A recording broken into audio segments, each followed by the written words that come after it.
Very good. And is it the strongest ligament in our knee?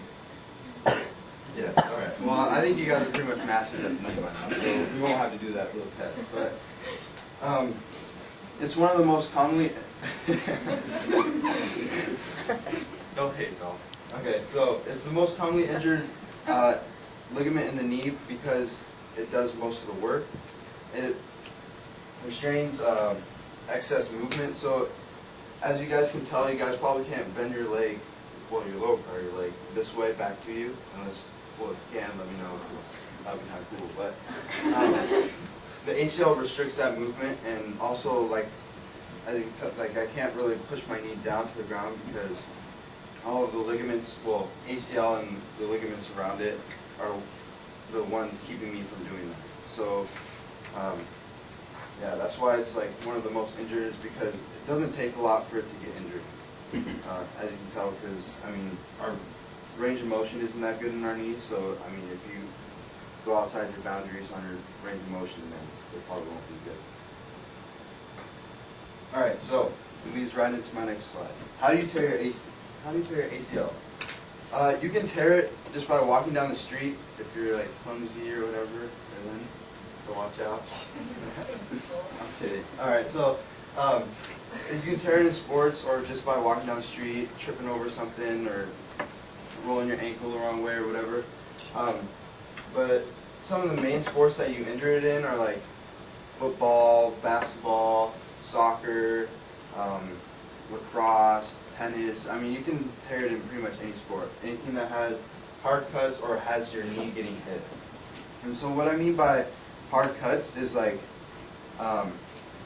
when you're like running down the field or whatever and you want to like turn on a dime. So say if someone's coming at me and I want to go this way really quick. If I move really fast this way and I'm moving this way and my foot staying still, or my foot stays still, you're making it hyperextend, your knee hyperextending, and that allows it a better chance of it to rotate in a bad way and have that ligament tear, which is like an example of a hard cut. Or someone getting hit, I could be running down the field, we'll use football for example. We'll use football for example, and you're running down the field and someone's trying to go make a tackle on you and they come in and they hit me straight on and it forces my knee backwards.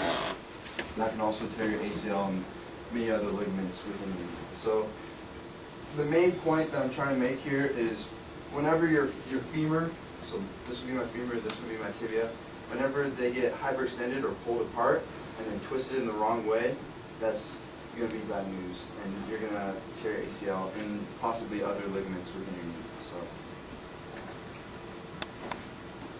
all right, so I have a clip of someone getting injured or having their ACL torn. So it's kind of creepy. So if you like get really like sick when you watch this or whatever, then I would suggest that you not watch it.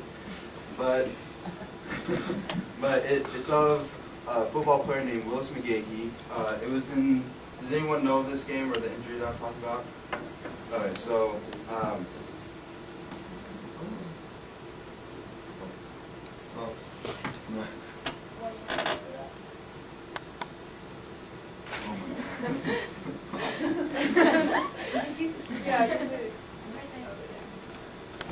what do I do without the other side space? Sorry, guys. Alright, so what it is, okay, so he's running down the field, he just made a good catch, and he's running down the sideline, and Ohio State, well, they're playing Ohio State, but a quarterback comes up, and he's just coming full steam ahead, and he's about to tackle Willis McGahee, the guy that has the ball right now. And it's kind of like scary to see this, but he gets hit like dead on, his knee is dead on, and instantly on impact, his knee goes backwards like this. And it, like, you can just tell for the moment it happened that, well, one, his ACL is torn, but everything else in his knee was completely done for, and he's going to have surgery on it. So I'll kind of play it through, and you guys can ooh-ah at it and close your eyes.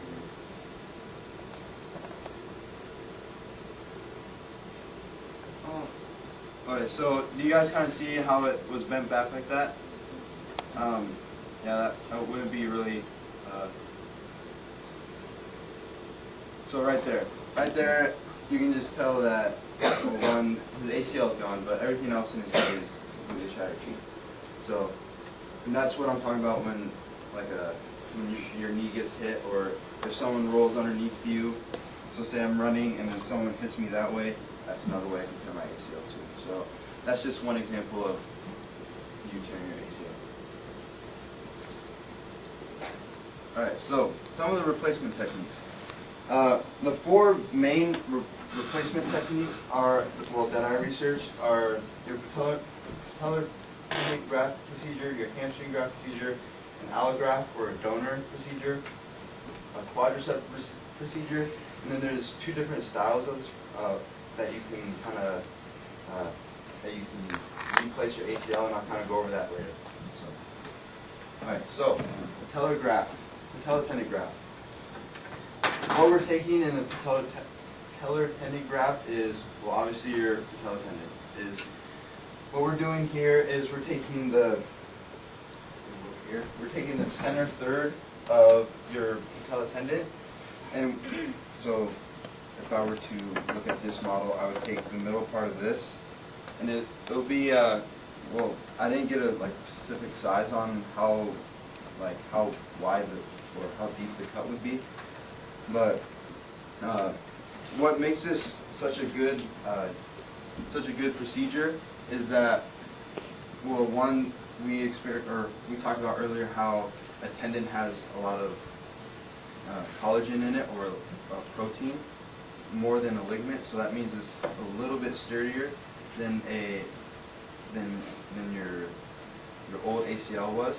So when we take this, we're going to take the middle third, and we're going to place it right where the ACL was. So right where we tore this ACL, we would take out the old remnants of your ACL, and then we would put in we'd put in this middle third. And what makes this so different is than some of the other procedures that I talk about, or that I will talk about, is that when we take this ligament, we're taking a little bit of the bone with it as well. So it gives us bone sites to replace it, and which makes it like a perfect fit when we're talking about replacing it. When we're talking about replacing the ACL, because when we take out the ACL, or when we would take out the ACL, is when well, we would take out some of the bone along with the ACL, the torn ACL. Does that make sense to you guys? So not only we would just take out the ligament, but we would take out some of the bone too. And so what makes this so unique, and so one of the better ways, and one of the more sufficient ways, is when we take the patellar tendon, we'll take a little bit of a bone site, as we like to call it, and we would put it in right where the ACL used to be. And the body is such an amazing piece of art that the foreign bone that we took from our patellar tendon would kind of just fuse into the femur and into the tibia. So that's one of the advantages of it. One of the disadvantages, though, is it's going to leave your patellar tendon weak, or weaker than normal. As you can see, this is not a very wide piece of tendon here. So when we take a middle third of it, it's gonna be a little bit weaker than they used to be. So that's there's advantages and disadvantages to all these procedures, but this one is, as I researched, this one was one of the ones that surgeons felt better doing, because it was more of a perfect fit. Alright, so a second procedure is a hamstring graft procedure. So we would take, this one's a little bit different, but what we would do is we would take parts of your hamstring, or this muscle back here in your back leg, which is more of your natural knee brace, because it kind of, I got that one from you, doll, but it kind of, it just provides